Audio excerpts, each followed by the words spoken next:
रूस और यूक्रेन के बीच युद्ध कब समाप्त होगा, इस पर पूरी दुनिया की निगाहें लगी हैं। अमेरिका दोनों देशों के बीच युद्ध खत्म कराने के लिए प्रयास कर रहा है, लेकिन अब उसके प्रयास सफल होते नहीं दिख रहे हैं। दरअसल अमेरिका ने साफ किया है कि अगर रूस और यूक्रेन के बीच शांति समझौता नहीं होता तो वह पीछे हट जाएगा। पेरिस में रूस यूक्रेन समझौते के रूप में अमेरिकी सुरक्षा गारंटी का मुद्दा भी उठा।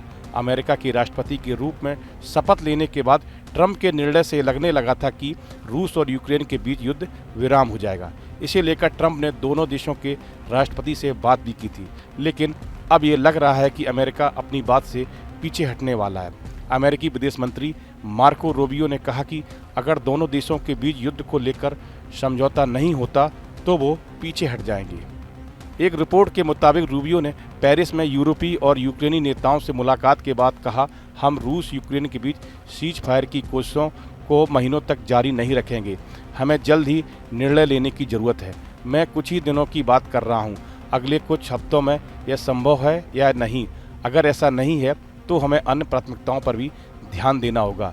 अमेरिका के विदेश मंत्री ने कहा कि राष्ट्रपति ट्रंप को लगता है कि शांति समझौता में बहुत समय खर्च किया जा चुका है। उन्होंने कहा, रूस यूक्रेन शांति समझौता महत्वपूर्ण है, लेकिन कई अन्य महत्वपूर्ण चीज़ें भी चल रही हैं जो उतनी ही उससे अधिक ध्यान देने योग्य हैं। अमेरिकी विदेश मंत्री मार्को रूबियो की यह चेतावनी ऐसे समय आई है जब अमेरिका और यूक्रेन के रिश्तों में सुधार हो रहा है। अमेरिकी राष्ट्रपति डोनाल्ड ट्रंप ने हाल ही में कहा था कि उन्हें अगले सप्ताह यूक्रेन के साथ समझौते पर हस्ताक्षर की उम्मीद है, जिससे अमेरिका को यूक्रेन का खनिज मिल जाएगा। डोनाल्ड ट्रंप ने अपने चुनावी अभियान के दौरान वादा किया था कि व्हाइट हाउस में अपने 24 घंटों के भीतर यूक्रेन में युद्ध समाप्त कर दिया जाएगा। अमेरिकी विदेश मंत्री मार्को रूबियो ने कहा कि रूस यूक्रेन समझौते के रूप में अमेरिकी सुरक्षा गारंटी का मुद्दा पेरिस हुई वार्ता में उठा। उन्होंने कहा कि सुरक्षा गारंटी एक ऐसा मुद्दा है जिसे हम इस तरह से हल कर सकते हैं कि वह सभी को स्वीकार हो। हालांकि उन्होंने यह भी कहा कि हमारे सामने बड़ी चुनौतियां हैं जिनका हमें पता लगाना है। यूक्रेन में युद्ध रोकने में असफल रहना ट्रंप के लिए बड़ा झटका होगा, क्योंकि डोनाल्ड ट्रंप ने राष्ट्रपति चुनाव के समय से ही इस मुद्दे को उठाया था। उन्होंने अमेरिका का प्रेसिडेंट बनने के बाद 24 घंटों में युद्ध रोकने की बात कही थी, लेकिन रूस और यूक्रेन नेताओं के बीच लगातार संपर्क साधने के बाद भी यह लड़ाई अब तक जारी है और रुक नहीं पाई।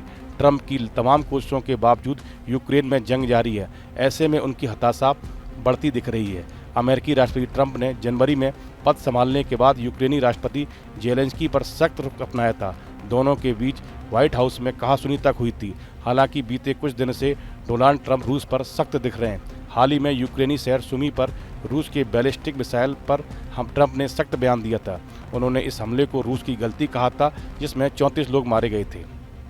दूसरी ओर डोनाल्ड ट्रंप ने रूस पर यूक्रेन युद्ध को खत्म करने के लिए सीज फायर समझौते में बाधा डालने का आरोप लगाया है। ट्रंप ने हाल ही में कहा था कि रूस सीज फायर की कोशिशों में बाधा डालेगा तो रूसी तेल पर 25 से 50% तक सेकेंडरी ट्रैप लगा देंगे।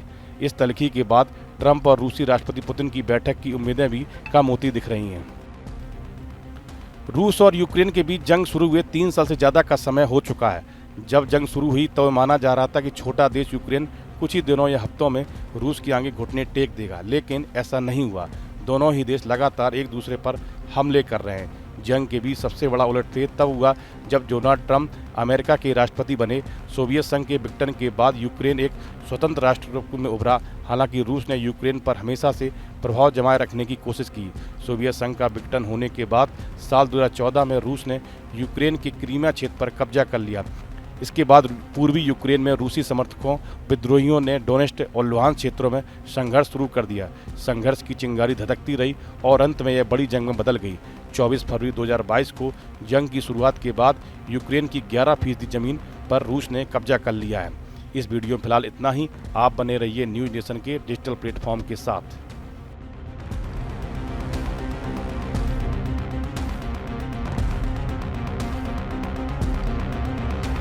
न्यूज नेशन अब व्हाट्सएप पर खबरों के ताजा अपडेट के लिए न्यूज नेशन के इस क्यूआर कोड को स्कैन करें।